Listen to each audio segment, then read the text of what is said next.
if you're watching any video on how to get started on content for your business, for public speaking, anything like that, the microphone is always the number one thing they say. And that should be a cue. It's not the phone, or it's not a video camera. They say use your phone to get started, but buy a better mic. And there's a reason that this matters so much to people.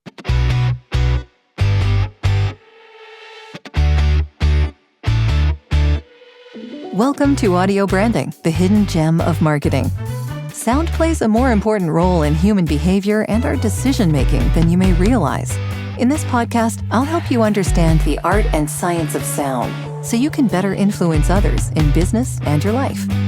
I'm your host, Jodi Krangle. Let's delve a little deeper.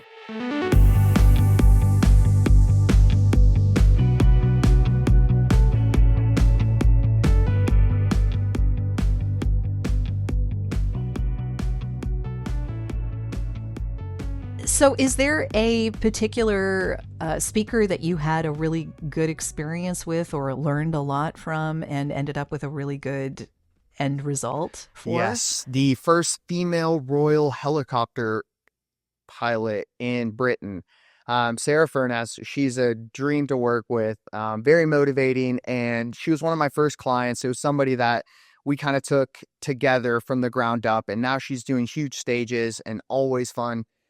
It's funny to come in and work with somebody who's open and then come in to work with somebody who's very closed off and not open to these things, because she's in England. So there were some things that she had to do herself. And I'm sitting here having to coach her through what to ask, what to really hit the nail on the head for somebody hiring local. And it's one of those things where you really need to understand the process to get into the nitty gritty, but she has always been, okay, let's learn from this, let's move forward, and let's grow together. And she has been somebody that always shows up consistently and shows up. It's funny because a lot of these audio teams, the audio teams have been set up, audio hardware and software has been set up for a man's voice. And I didn't realize this over the years. And it's funny that you can actually lower the voice of females to bring in that true tone of the voice. And these were things that we were learning throughout, because she kept saying it doesn't sound like me. And then you kind of figure out, okay, this is something different. Let's figure this out. And you go into a whole whirlwind of history. But she was incredible. Yeah, I had no idea until you dive into that. It's so true. The microphones from the 30s, like at the beginning, they were made for a man's voice. They were not made for a woman's voice. So all of the developments, it's gotten a lot better. I will say it's gotten a lot better, but a woman's voice has a different tone to it. It has a different timbre. So, a part of the problem, I think, became that the microphones ended up making the woman's voice sound shrill. Mm-hmm. And that can be a definite problem. And it certainly doesn't help a public speaker, I'm sure. It's their main job, right? Yeah. It's to speak. So those things you really have to focus on. And I had no idea about that. And there's a lot of intricacies like that just are out in the industry that have been left over for 100 years now. And you don't think how it ties back to history until you dive into it and you find a problem and you're trying to solve it. And then you're like, oh, wait a second, this isn't quite right. Did you figure out what mic was going to work well for her, or have you gone down that rabbit hole to figure out what would be the best mic? So the worst part is when you're hiring locally, every person has their own, because she travels to speak. Mm-hmm. And this kind of has branched out into other clients as well, but it's more of, hey, connect me with the group. And then a lot of times you get barriers because they don't want to connect you a step further to their actual crew.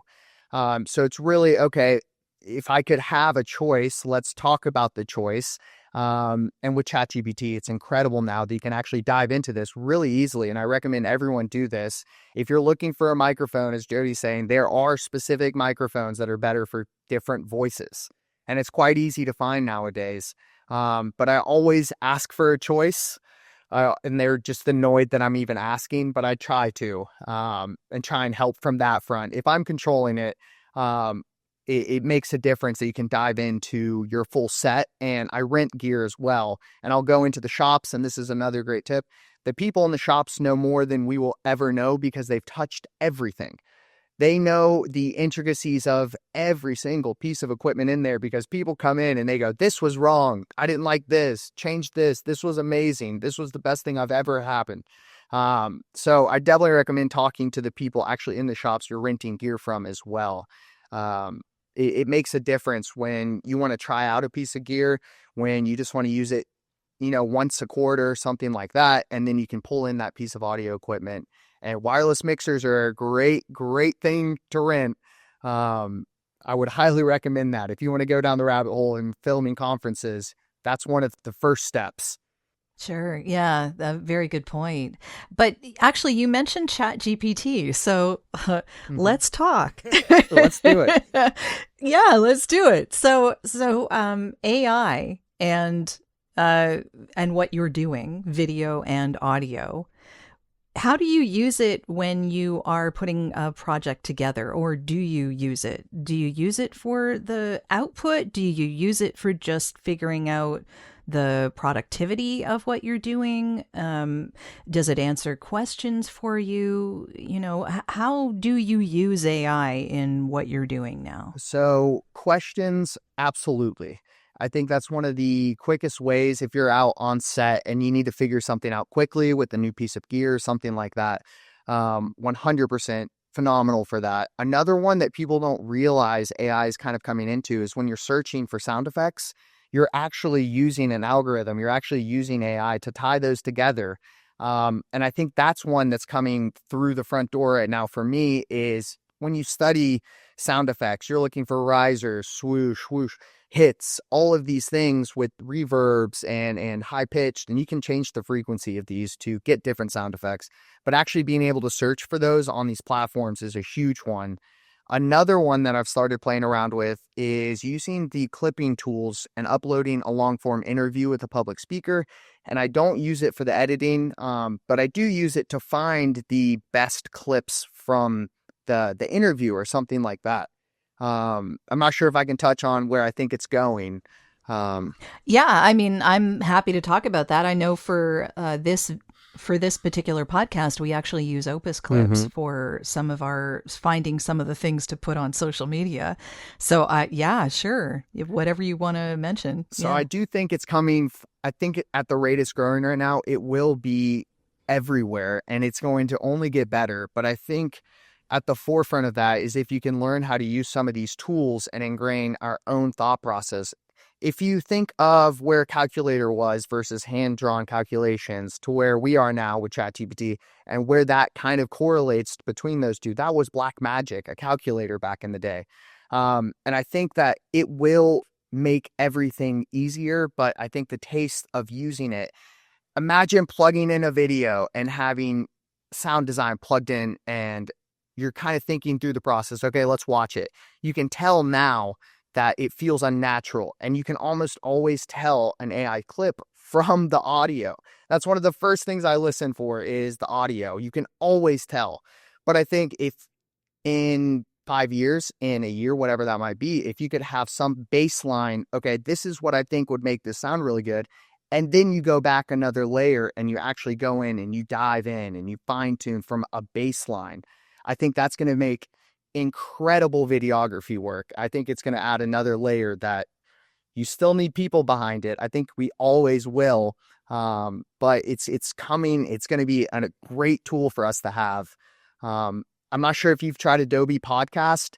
That's one I use that kind of baselines a lot of the work, but there's a lot of heavy lifting after that as well to actually bring that audio up to the professional level when people think.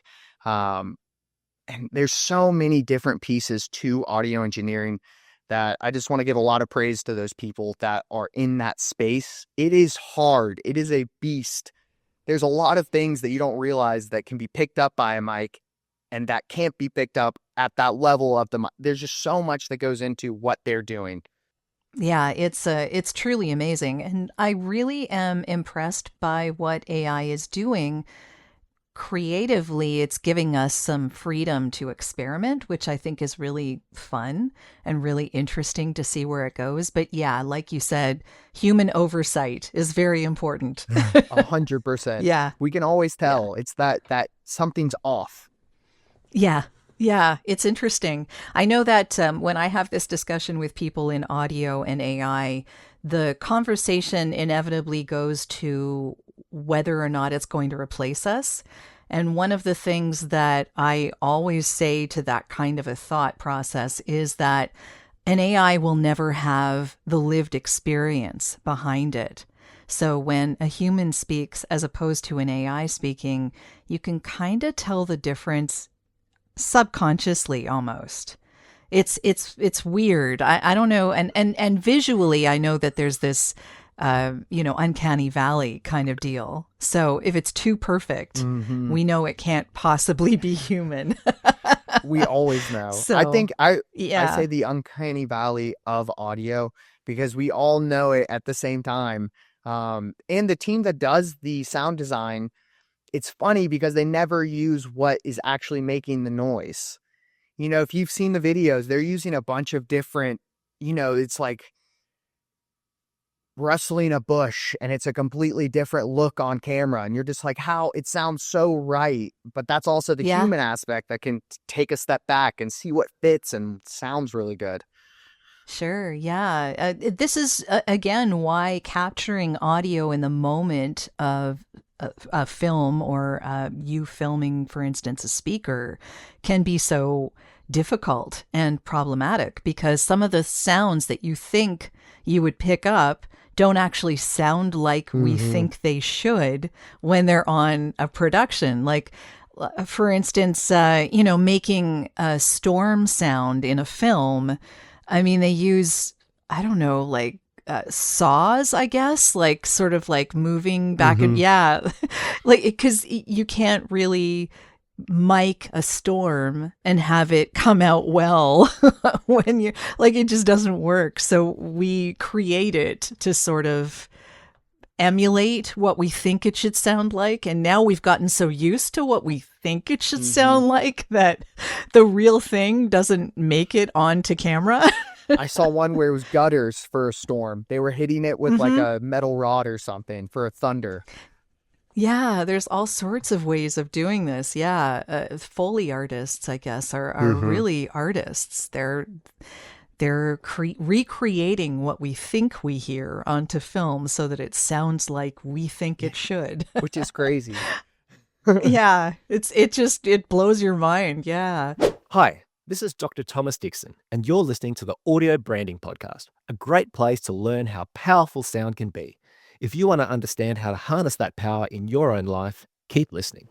So, getting a little into the video and the audio again, what advice would you give to, say, creative directors, video producers, to help them and their clients understand the value of the audio that is on their productions, that's on the video? What I always do is I will take two side by sides of something I've created usually, but if it's an industry I'm like branching out into, I'll do two side by sides and I'll show them the actual, and you can find, examples of this online, but just showing them the difference between well planned audio and something that is just basic, sounds bad, filmed with an iPhone that they're holding to their mouth and things like that. If you show the side by side, I think that's the easiest way to show that the transformation is there. And almost always they will increase budget to have that encapsulated in it if you show what audio can do. And this might come from a side of video editing and, those risers and whooshes, or it might come from let's upgrade to that nicer mic and let's have somebody there that's watching, let's have somebody on set whose sole job is audio so that we can come out and have this video look like we want it. You're already spending money there. And if it's a small amount to improve the first aspect that matters when it comes to content, which is audio, that's an easy way of kind of conveying the message to them. Like, this matters. If you see these two, it sounds like it is a $5,000 budget difference, $20,000 budget difference. So it matters to show them the transformation of what that is. It's really hard to say. It will sound better. It'll be higher quality. It'll look better. It'll feel better. It'll perform better. but it's a lot easier to show that. Yeah, yeah, I see what you mean. And how do you use sound in these productions of yours to tell stories? Absolutely. So there's kind of two aspects to that. And the first one is really getting in the room, getting, if you're doing a wide establishing shot to start the story, you want sounds from that street. Again, you don't think it's that hard to match. You just think, oh, cars driving by or something like that. It's impossible. And you find the clip, but you're like, all right, this is okay. It's 40% of the way there. And then you spend another 2 hours trying to hone that in to get it to sound like the street. And it's for a small detail you would think, but how much time would that take to film it on set? And just have that local street side that you could just, increase the gain on and then go through your basic editing process on the audio versus going and finding something after the fact. And then again, in the room, you want that crisp, clean audio of the speaker, but listen to Jodi's mic right now. I mean, there's such a high quality feel to that, right? So if you have the right gear on the people on set, it makes such a difference in terms of the quality. And if you're telling something that is deep and emotional and, you're getting into how they're feeling and what their life has been like the past month, then it's bad quality audio. It makes a horrible story and you're not thinking through it. But if it's really a deep, good sounding mic, and you're feeling like you're in the room with them and you can hear the raspiness of their voice, it makes the world of difference when telling a story. And you don't really think about it, but on these Hollywood level sets, they have incredible audio budgets. They are really focusing a lot of their money on audio. And that should be a cue for anybody else that is actually going into this space. And again, if you're watching any video on how to get started on content for your business, for public speaking, anything like that, the microphone is always the number one thing they say. And that should be a cue. It's not the phone or it's not a video camera. They say use your phone to get started, but buy a better mic. And there's a reason that this matters so much to people.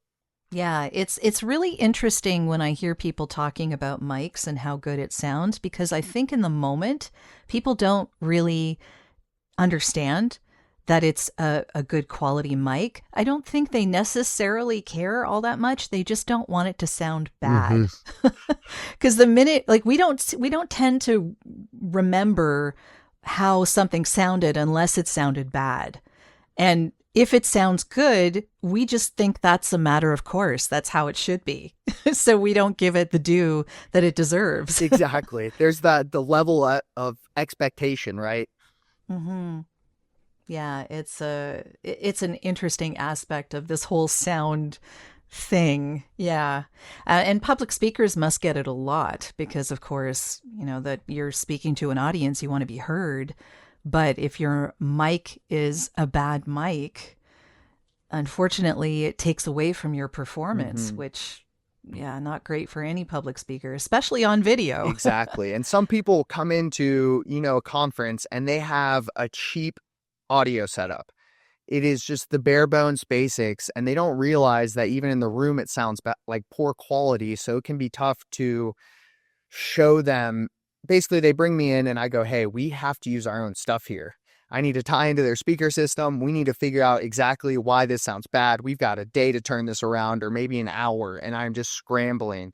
Bring your own set of microphones, XLR cables, a lot of these things. I always kind of have a backup now. A basic gear, but it's one of those things that you need to be prepared on, because again, the content goes forever. And if it sounds bad in the room, it's going to sound worse on the audio. Totally true. Yeah. So you have something called an audio brand tone of voice questionnaire. Is that right? So it is how to actually create content that gains followers, aligns with your brand, and makes you money.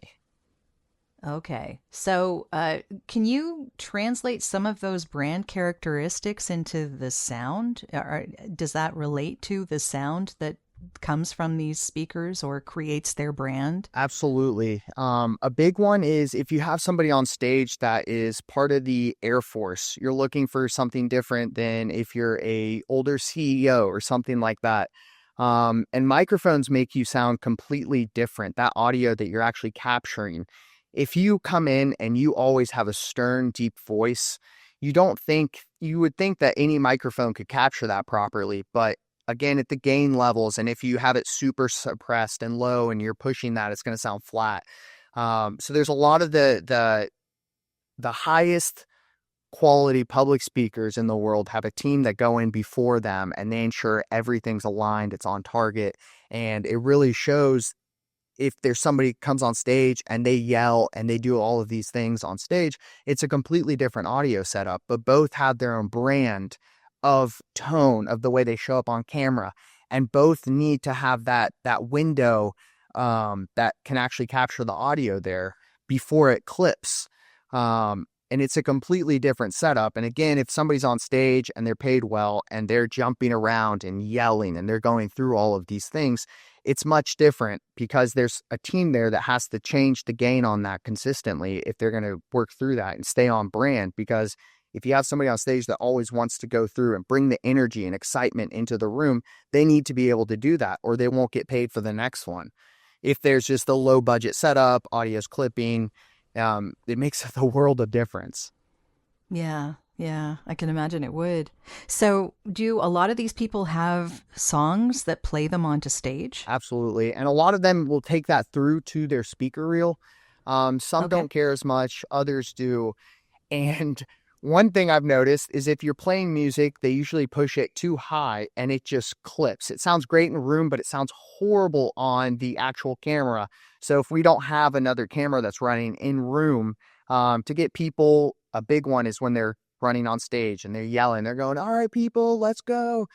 It is completely clipped if they're playing music in the background. If you don't have that full budget team, it's coming through horribly, horribly bad. So, and that goes into, they have their brand, they have their music that they want to play, and they want that to show up like that. But then if it's not on the back end, it's bad. If it's not, showing up on video.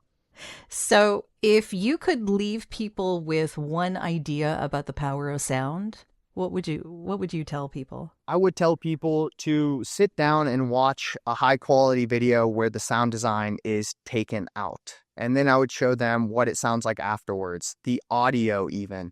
Showing what it was before versus after, I think makes the biggest difference on planet Earth to actually showcase what work goes into that video itself. What work goes into a podcast, what work goes into a lot of these different aspects of the field. If you can understand the transformation that audio actually does on these sorts of assets that are evergreen, which just means that it'll be online forever. It's something that people can always tie back to and watch. If you could just sit down and just watch a single video that shows the before and after, it changed my view on audio entirely. And it's something that I always have in my toolkit when I show these budgets to public speakers, conferences, or businesses. And it really showcases the difference between the two without me having to say, it matters. It's a changed video. It's a changed audio set. It makes the world of difference. Yeah. I could not agree more. Yeah, exactly. So what is it that you're working on now that you can talk about? So I actually am working on a TED conference coming up. So I'm really excited to film my first TED. And there is a huge branding asset guide that they have to stay on target. Quality has to be high enough for audio, for video, all of those things. So I'm really excited to bring that home. Wonderful. Yeah. Well, good luck with it. I hope it goes really well. I'm sure it will. I mean, you're definitely paying attention to details. Mm-hmm. So yeah, good for you. So how can people get in touch with you if they'd like to do that? So if you want to go to thrivrproductions.com, all my stuff's on there, THRIVR. Wonderful. Okay. And is there's anything else that you want to tell people who are interested in sound? Is there anything you want to leave us with? Do some research, dive into it. Love this aspect of the creation process. It matters the most out of everything. Sound comes first. Jodi, you're doing an incredible job spreading this type of knowledge out into the world. I hope you keep doing it. Thank you. I do too. And thank you for paying attention. Exactly. Okay, wonderful. Thanks so much for being here. Thanks, Jodi. Well, that's the end of this episode. Thanks for listening. And if you like what you heard, why not tell a friend about this podcast? It's available in all the usual locations. Until next time.